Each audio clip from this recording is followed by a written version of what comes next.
안녕하세요. 오늘의 사연 시작하겠습니다.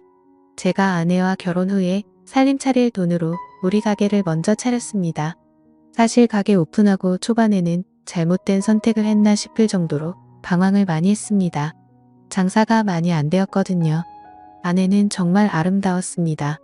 하얀색 주방 유니폼이 그렇게 잘 어울리는 사람은 세상 어디에도 또 없을 것 같네요.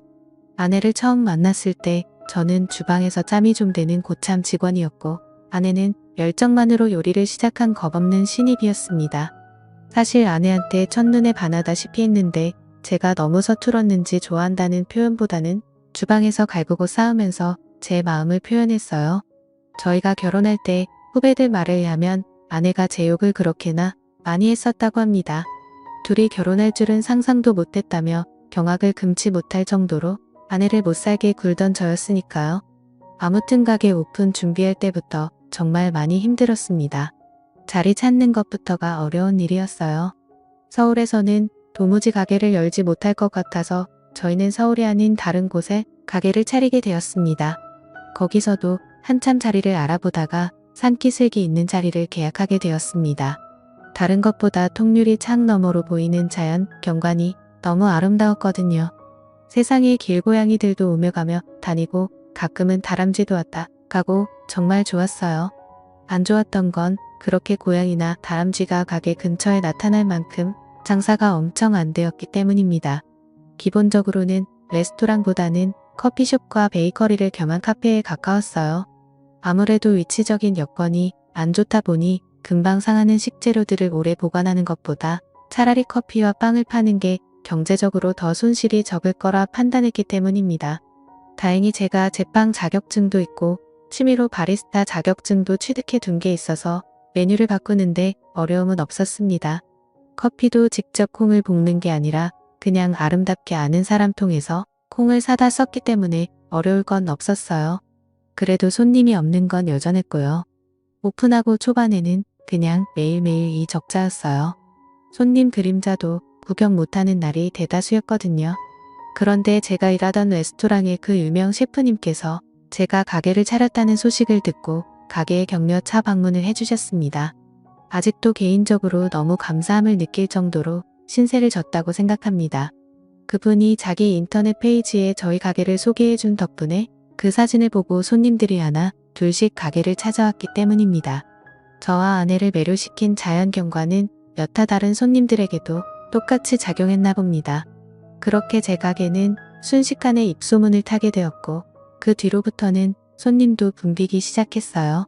자리 때문에 가게를 워낙 저렴하게 얻었기 때문에 빈 공간을 늘리는 게 아쉬워서 매일매일 빵 만드는데 도와주느라 지루한 아내를 위해서 점심과 저녁 메뉴를 추가해서 아내가 요리도 할 수 있는 여건을 만들어줬습니다.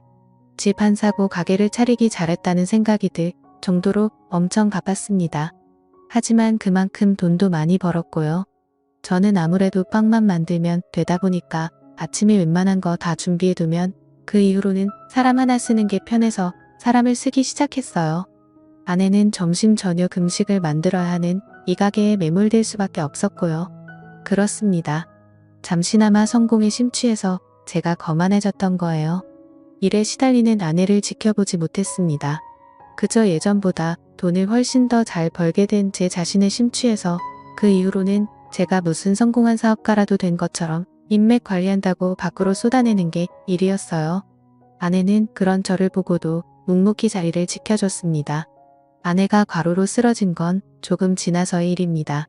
주방을 정기적으로 청소하기로 한 날이었는데 그날은 제가 뭐 그렇게 기분이 좋았는지 직원들 데리고 회식하겠다고 청소는 나중에 하자고 고집을 부렸어요. 음식점의 기본은 깨끗한 주방인데 솔직히 그날은 그냥 술이 마시고 싶었나 봅니다. 아내는 끝까지 청소를 해야 한다는 입장이었고 저는 놀 때 놀고 일할 때는 일하는 거라며 고집을 부려 혼자서라도 청소를 하겠다던 아내를 뒤로하고 저는 직원들과 근처 삼겹살집으로 향했어요. 한참 노래방에서 밤새 술 마시고 놀며 회식을 즐기고 있는데 직원 중에 한 명이 사모님한테 전화가 왔다고 말해줬어요. 늦게 온다고 잔소리나 하려나 보다 하고 저는 안 받는다. 전화를 무시하고 신나게 놀았고요. 새벽 한참 때가 돼서 얼큰한 몸을 이끌고 집에 돌아왔는데 청소 끝내고 돌아와 있어야 할 아내가 집에 없더라고요. 제가 고집 부린 걸로 삐져서 친정이라도 갔는가 보다 하고 올라오는 술 기운을 이기지 못해 저는 그냥 잠에 들었습니다. 아내가 잘못된 걸 알게 된 건 그 다음날 술이 덜 깬 상태로 다급한 직원의 전화를 받고 나서였어요.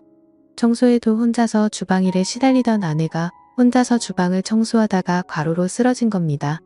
과로로 인한 급성 뇌경색이었고 이미 아내를 발견했을 때는 손 쓸 방도가 없었어요. 그렇게 아내를 떠나보냈습니다. 그때가 돼서 반성을 해봐야 이미 늦은 뒤였어요. 저 때문에 아내가 그렇게 되었다는 생각에 가게도 내팽개쳐두고 혼자서 방황을 많이 했습니다. 아내를 떠나보내는 그날의 친정에서 장인 장모님이며 처제까지 와서는 제 멱살을 쥐고 흔드는데 아무 말도 하지 못하고 눈물밖에 보일 수가 없었습니다. 그렇게 반년 정도를 가게 문도 열지 않고 방황을 했습니다. 아내를 잃은 슬픔과 그 책임이 저에게 있다는 사실에 정말 힘겨웠어요. 하지만 이렇게 사는 내 모습을 본다면 아내가 과연 좋아할까 하는 생각이 들었습니다. 그리고 아내와 제가 함께 이룬 꿈이었던 저의 가게를 끝까지 지켜내는 게 제가 해야 할 일이라는 생각이 들었습니다. 그리고 다시 가게를 열었어요. 반년이라는 공백은 굉장히 길었습니다. 오랫동안 호흡을 맞춰온 직원들은 이미 새로운 일터를 찾아 저를 떠난 뒤였고 저 혼자서 가게를 꾸려나가야 했습니다. 어려운 건 없었어요. 자리를 비웠던 시간만큼 손님도 떨어졌고 저는 제가 늘 하던 대로 아침에 일찍 나가 빵을 굽고 점심과 저녁에는 아내가 짜놓은 메뉴대로 음식을 하면 되었거든요. 저도 요리를 하던 사람이기 때문에 아내만큼은 아니지만 어느 정도의 맛을 낼 수는 있었습니다. 다시 가게를 열었다는 소식에 감사하게도 그동안 자주 와주던 단골 손님들은 시간을 내서 가게를 찾아와 주었습니다. 아내의 소식을 들었다며 건네는 심심한 위로도 듣고 가끔씩은 자주 오겠다며 저를 응원해줬어요. 이렇게 소소하게 장사를 하며 가게를 이어나가고 있던 어느 날 아내가 있을 때는 가게의 시그니처 메뉴라고 해도 무방한 봉골레 파스타가 제가 음식을 하기 시작한 이후로는 판매량이 급감했다는 걸 깨닫게 되었어요. 얼굴을 트고 지내는 단골 손님들한테 혹시 저의 봉골레 파스타가 아내의 것과 다른 게 있냐는 질문을 했는데 그들에게서 하나같이 여전히 맛있지만 평소에 즐겨 먹던 그 맛이 아니라서 생각보다 손이 가지 않는다는 말을 들었습니다. 아내와 메뉴를 만들며 레시피를 같이 짰는데 뭐가 그렇게 다른가 하는 생각이 들어서 그 자리에서 제가 시식을 해봤습니다.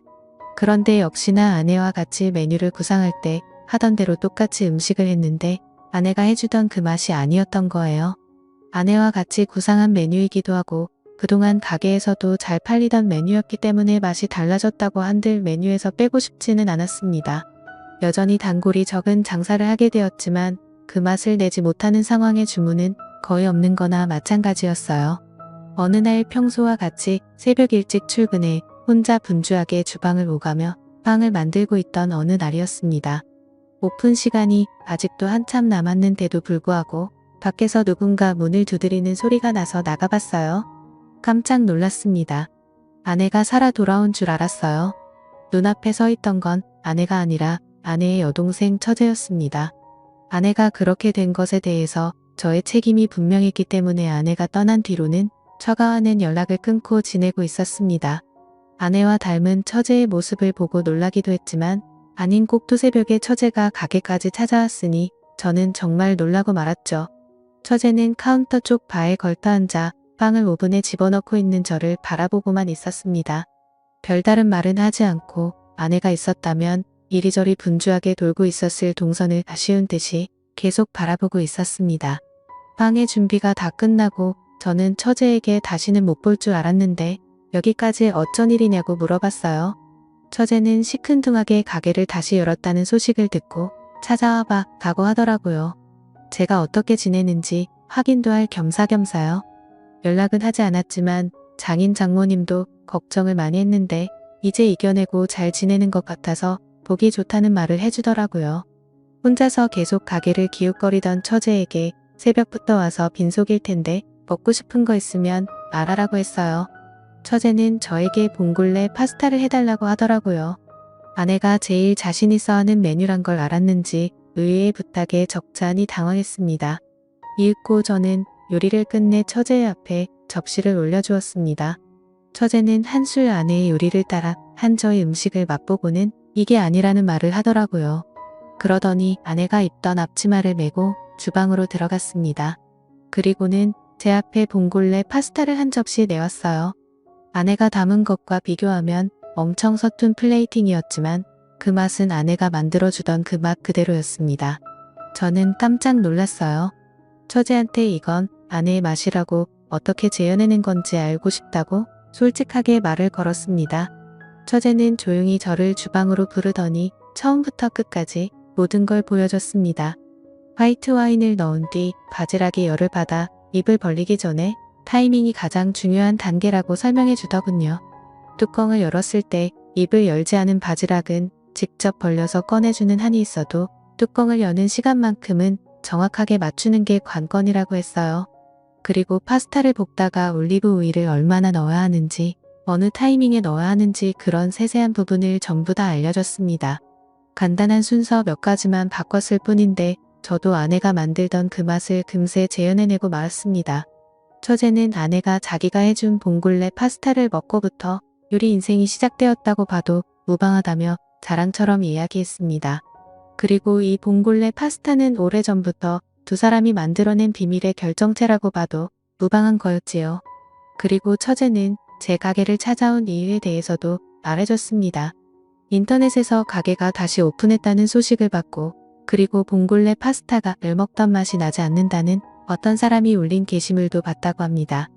형부 때문에 언니를 잃게 된 걸 생각하면 용서할 수 없지만 언니의 인생이라고 봐도 무방할 이 가게에서 언니가 만들던 음식이 이젠 더 이상 맛이 없다는 말을 보는 게 더 참을 수 없는 일이었다고 하네요. 사실 다른 건 몰라도 레시피만큼은 알려줘야겠다는 생각에 찾아왔다는 겁니다. 하지만 처제도 마음이 많이 약해졌나 봐요. 아내의 맛을 찾았다고 기뻐하며 울고 있는 저를 보니 마음이 많이 안타까웠나 봅니다. 제가 아내를 털어내고 이겨낸 것처럼 자신은 물론 장인 장모님도 이제 더 이상 저에게 악감정이 없으니 언제라도 한번 처가에 찾아오라는 말을 했어요. 그날로 바로 처가에 찾아가 눈물 콧물 쏟으며 장인 장모님께도 용서를 받았습니다. 다시 찾아오는 단골 손님들에게는 다시 봉골레 파스타를 자신있게 권해줬고, 아내가 남겨놓은 메뉴와 함께 가게는 점차 손님 수가 늘어나기 시작하더니 그때만큼은 아니지만 요즘은 정신없이 바쁜 생활을 하고 있어요. 봉골레 파스타 주문이 들어오면 저는 주방으로 달려가 그녀에게 주문이 들어온 소식을 알립니다.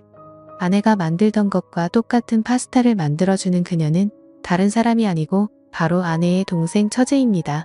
처가에서 극적인 화해를 한 이후 장사가 바빠지면서 처제에게 주방 일을 도와줄 수 있냐 부탁을 했고, 지금은 아내의 빈자리에 아내 대신 처제가 들어와서 저를 도와주고 있습니다. 다시 찾은 아내의 맛과 다시 채운 아내의 빈자리를 이제 두 번 다시 놓치지 않을 겁니다. 아내가 사랑했던 이 레스토랑과 저와 아내의 가족들 모두가 앞으로 영원히 행복했으면 좋겠네요. 제 사연을 들어주셔서 감사합니다. 또 찾아주셔서 감사합니다. 매일 새롭고 흥미로운 사연으로 찾아뵙겠습니다. 구독과 좋아요 잊지 마시고 다음 사연으로 다시 찾아뵙겠습니다. 감사합니다.